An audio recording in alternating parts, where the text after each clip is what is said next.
We're back with another video. In today's episode, we got the E46 M3. In the recent episodes, we went on a little bit of a parts run. We got some TEs. We got a stock Alpine white trunk, even though my car already has stock Alpine white trunk. If you guys are up to date with this car, it had a CSL style trunk in the carbon. Wasn't my style. I prefer stock. I went to California and picked up this stock Alpine white trunk. Everything looked good. Got home, put it on, and realized there was a dent once I cleaned it up. It fit pretty good. It was a little high right here, and then on the dent side, it is much more lifted. So I ended up finding another stock trunk in Arizona, and I ended up picking this one up, which again is extremely dirty, but this one looks to be in flawless condition wise. Other than that, we're gonna go ahead and swap this out. In that last episode, we also got some more wheels, a bunch of wheels, some random parts. So my goal is to get the other trunk back on this car and line it up, get it fitting properly, get that adjusted. Same thing, we need to put this stock air intake back in because I have a very cheap, crappy K&N filter with some custom fab piping. My car is having some issues, and on some forums, people said that going back to a stock intake will hopefully alleviate and solve my problems. Hopefully that's what it is. Hopefully we don't have to go to this, which is a stock power steering rack from another E46 M3. Having power steering issues, and hopefully it's not the rack. Hopefully it's just something weird. That's what we're gonna kind of dive into today. At least we're gonna put it back to stock and see where we can go from there. Okay, we got the rear trunk right here. That was the one that was already in the car. The one that I just picked up again was absolutely bare. The only thing it had was the handle. Now I'm swapping in the latch, the lock mechanism. I'm gonna need to take out the actual bump stops, and I will need to take out the little insert where you screw in the toolbox. Other than that, it's going pretty smooth. It was already disassembled pretty much, and I had just lightly installed it to test fit. Found out it didn't work, so super easy. The harness literally came out in 1 second. I'm gonna continue to do this, and we'll see what else we need to swap over. I can already see I need to swap over the little grommet and the seal for the locking mechanism. I think that should be it, and I think we'll be good to go. And we are fully swapped over. So we have the latch in, we have the locking mechanism, the bump stops, the seal is in. Everything is pretty good, bolted up nice and tight. We're gonna go ahead and leave those two bolts on because I'm by myself and it's a little tricky. So I'm gonna put this kind of on the back glass to make sure it is protected and safe. I'll kind of use that as a little bit of a leverage point to kind of rest the trunk on. But it should be pretty easy. I think we can do it. We'll go ahead and slap this on. Hopefully, as long as I can get one bolt in, and that'll be pretty easy for the rest. So let's go ahead and put this on and see if this new trunk is going to fit. The trunk is on the car. It bothers me. For some reason, I have like 5 roundels, but they're all the hood size. I don't know because I've literally taken roundels off of trunks. So I guess people just upgrade to the bigger size, even though it's 2 different sizes. So I had 2 Older Disgusting badges. This one is for a hood and it's missing a pin. This one is for a trunk, and I cut off both of the pins just with some big cutters. And this one was on the CSL style trunk, and those ones don't have the actual hole for the badge because it's actually sideways, so the badge actually doesn't sit there. If you look at a lot of them, they'll have a huge gap in between the middle, and they just double side tape or glue them or whatever the case is. So this one didn't even have any pins on it or anything, so I cut off the pins, used just some super glue, and I'm letting this dry, and I'm making a Frankenstein badge just to put on for the meantime, just because it looks a little bare. The trunk is lining up pretty decent. On this side, it seems a little the slightest bit raised right here. And then on the passenger side, same exact thing. It is slightly raised right here. I don't want to start adjusting it crazy because the body line is actually pretty set. Only thing I noticed, it's a little too tall right here. I tried to drop it down and adjust it, but the actual bracket right here only moves it front and back. It lines up good right here with the flushness. It just needs to go down a little bit. I tried adjusting the bump stops, but that wasn't actually doing it. So the trunk is solid. It's not wiggling. It's not rattling. It is tight. The body line is even all the way through. It's a little thick right here, but could also be moved over a tiny bit. I don't think so, to be honest. They look pretty decent, and we have it on. It's all wired up. Everything's plugged in. Everything's good. I just need to put on the carpeting and the toolkit, and we're good. But right now, we're letting the Frankenstein badge dry. Quickly on to the next part of today's segment. We have the stock air intake box and this crappy filter. This is what we're replacing it with, which is absolutely disgusting, and it's just not the right setup. So this is literally held on by one single clamp. Had a bolt right there, but I already had it out because the shield is out when we were doing the power steering system. I'm gonna go ahead and clean up whatever I can of this. The filter looks to be okay, but I'll go ahead and dust it out. I will be purchasing a new filter, but I wanna go ahead and see if this is actually a problem, one of the roots or one of the causes, and then we will go from there. This is just something to check quick to see if we have some serious issues. But I'm gonna go ahead and clean this up and then we'll throw it in.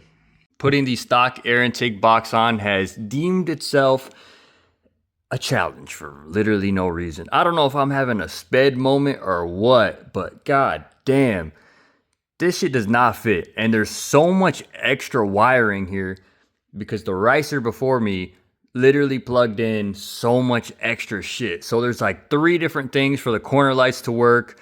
There's a module, there's something else coded in there. There's another wiring harness. There's a whole nother module in there. There's 2 or 3 things going off of the corner light. There's 2 or 3 things extra hanging off the headlight. There's extra wiring for the stupid halos. There's so much wrong with just what's in here. And then on top of that, this headlight does not fit with the stock air intake. I don't know how. I literally don't know how. I don't know what the difference is, but it does not fit. This bracket right here goes like this under the headlight, and this was literally hitting the intake up until here and it would not go in. The headlight was literally like hanging out here. I don't know what I broke and I don't know what was already broken.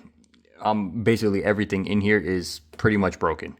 So there was already 3 different size bolts, 3 different type of bolts. There's so much going wrong, and now this headlight is pretty much garbage. So having to get it out here, having to wrangle this thing out here, it did not come out. Literally, it would not come out. The headlight wouldn't come out. The bolts were being a problem. There's a normal 8 mil. There's broken tabs. Then there's a Phillips screw with a huge washer. Then there's another different type of bolt. And there's another one on the inside. This is a mess. I hate buying cars that are like this, especially because this car had so much potential. Alpine white 6-speed manual coupe on cinnamon interior. It should be a beautiful show car, and this thing is a complete rat's nest and absolute junk. So I'm going to continue to put the top in now. I made it fit by destroying the already destroyed, taking this bracket out, and yeah, so it's fit up again. Has 1 bolt holding it in now, and half of a bolt holding onto a broken tab. So I'm gonna be in the market for a new headlight. At this point, I've already been looking for one. I'm really just trying to find a cheap E46 M3 at this point that has a good enough bones and good enough roots to just buy the entire car. And at that point, I'm about to take the whole entire front end because this is a rat's nest, everything in here. It's just, it's disgusting and it bothers me. So I'll be in the market if anybody has a super cheap E46 M3 and just want to let your boy know. I'm looking for one to part out fully. So I want to take as much as I can from that front end and hopefully unricify and make this car great. So let me continue. Let me fit this stock intake on and let's cross our fingers. There's no more headaches and challenges.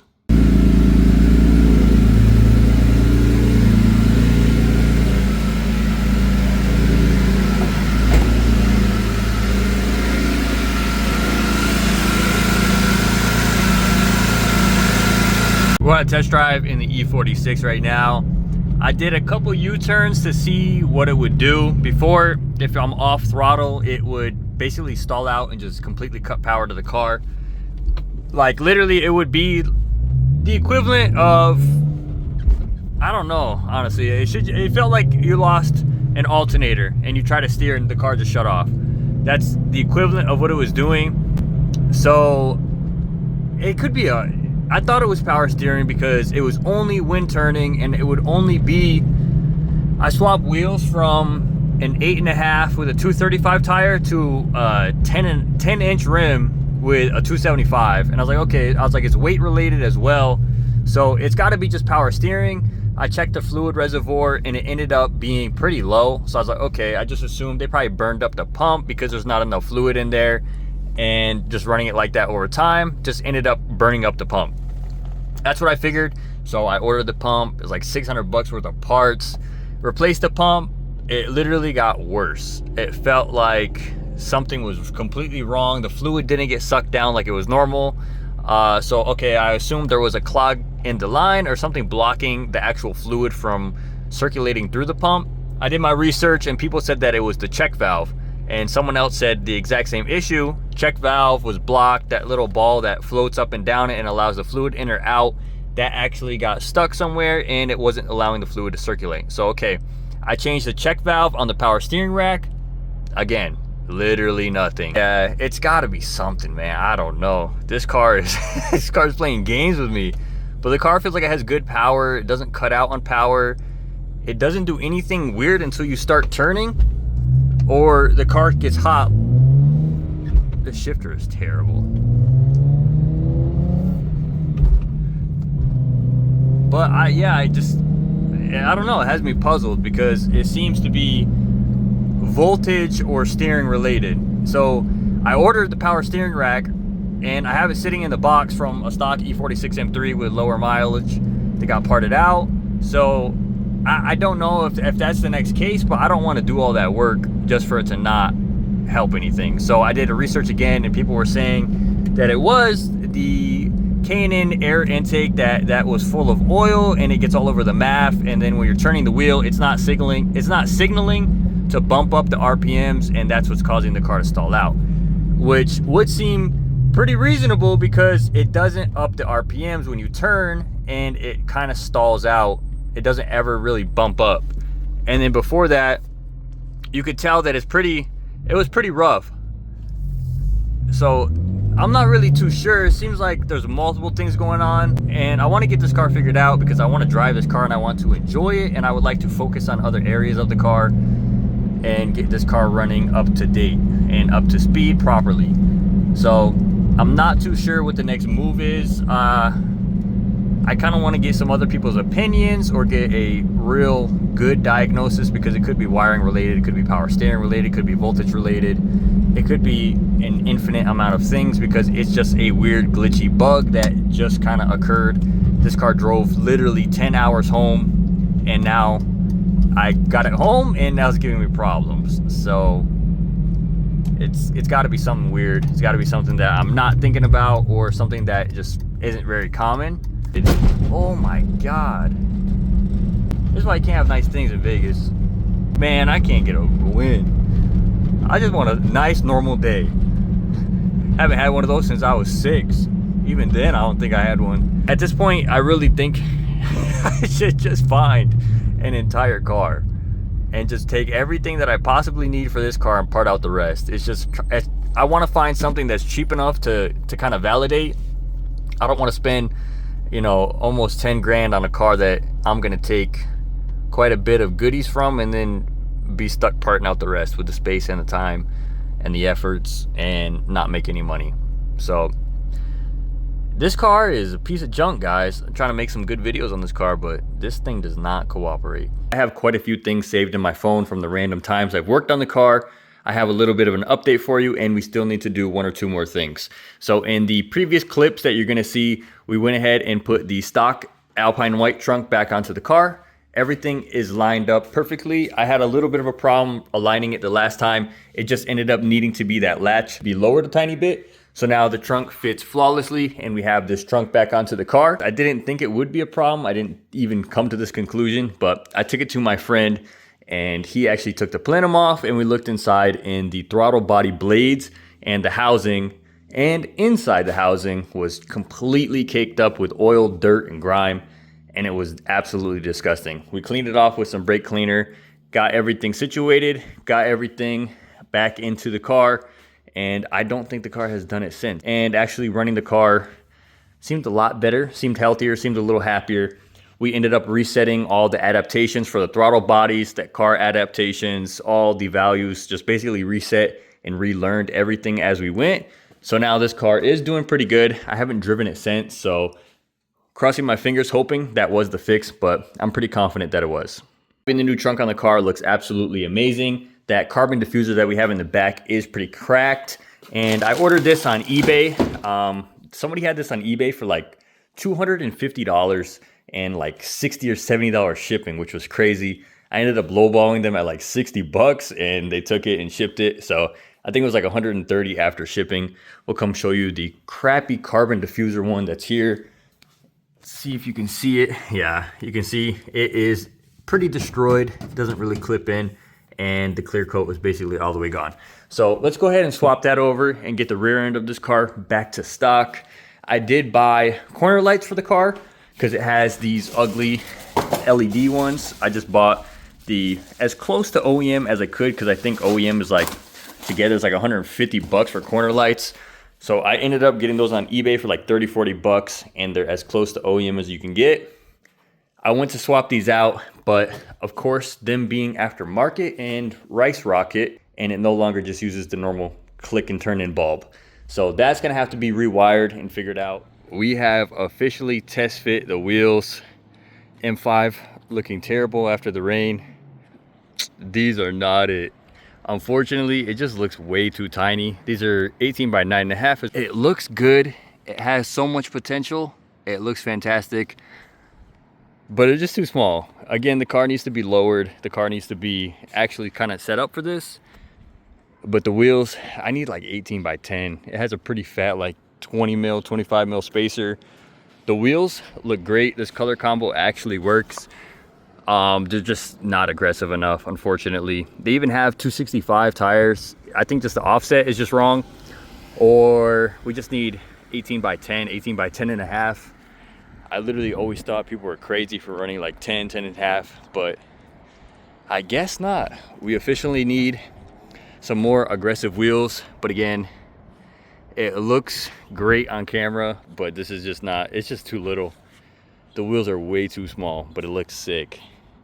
So maybe we could make something work. Maybe we could lower it and get this to actually work, but as of right now, I gotta take them off. I want to test fit the Apex wheels and see how the Arc 8s look on here. Hopefully that's a little better. Once again, we have something that does not work. It's just too little. These are not aggressive enough. I don't know if it's the face that's not concave enough or it's just the wheels themselves. It's just not it. They're too little.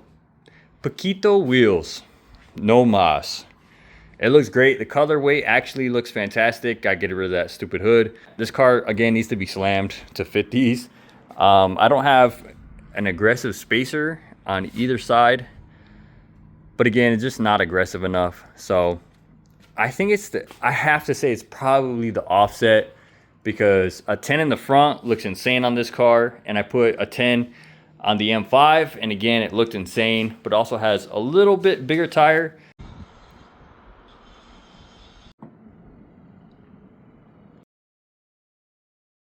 Old one is out and quite destroyed. All of these tabs are cracking and creaking. The clear coat has basically all the way come off and has damage. Looks like it got hit by something, and the tab is already broken on here. So this is pretty much trash to begin with.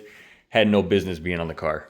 OEM diffuser is back onto the car. I got some mixed emotions about it. The carbon one was pretty destroyed, but putting the white one back on, I don't know. It looks good, but it just looks too stock right now. But either way, I don't really prefer the whole entire piece being the carbon fiber. I much rather have the OEM diffuser and just have this little actual part that goes around, and I'm pretty sure it's just double-sided tape. I'll probably end up ordering that in the near future, but that's about all the stuff I had to do on this car. I cleaned up the garage a little bit. We got some stuff to sell, probably gonna sell that. The TEs, I mean, they fit, but they don't. So I'm probably gonna end up selling these and trying to make some money back. But hopefully someone will come grab these. They look sick, they're great wheel, but the offset is just not aggressive enough. I already sold the Apex Arc 8s. Those, again, same thing, weren't aggressive enough either way. And I ended up ordering wheels for this and for the M5 on Apex for Black Friday. Those should be here in a few days. So we'll come back in a few days with some more clips and more videos. Probably try some different style of videos coming up here pretty soon. Kind of just do more of everyday stuff and more having fun. That's kind of what I wanted this channel to be, and I got too involved in these shit boxes. So, of course, I'm not going to make a video that's unrelated to car content completely, but I want just to have some more fun and enjoy myself. So, stay tuned for some videos coming up. We'll do some hopefully this week or the next coming week. I think I got to work like almost 12 or 13 days in a row coming up. So give me some time and we'll be back ASAP. I appreciate every single one of you for watching. Like, comment, and subscribe, and I will be back. Later, guys.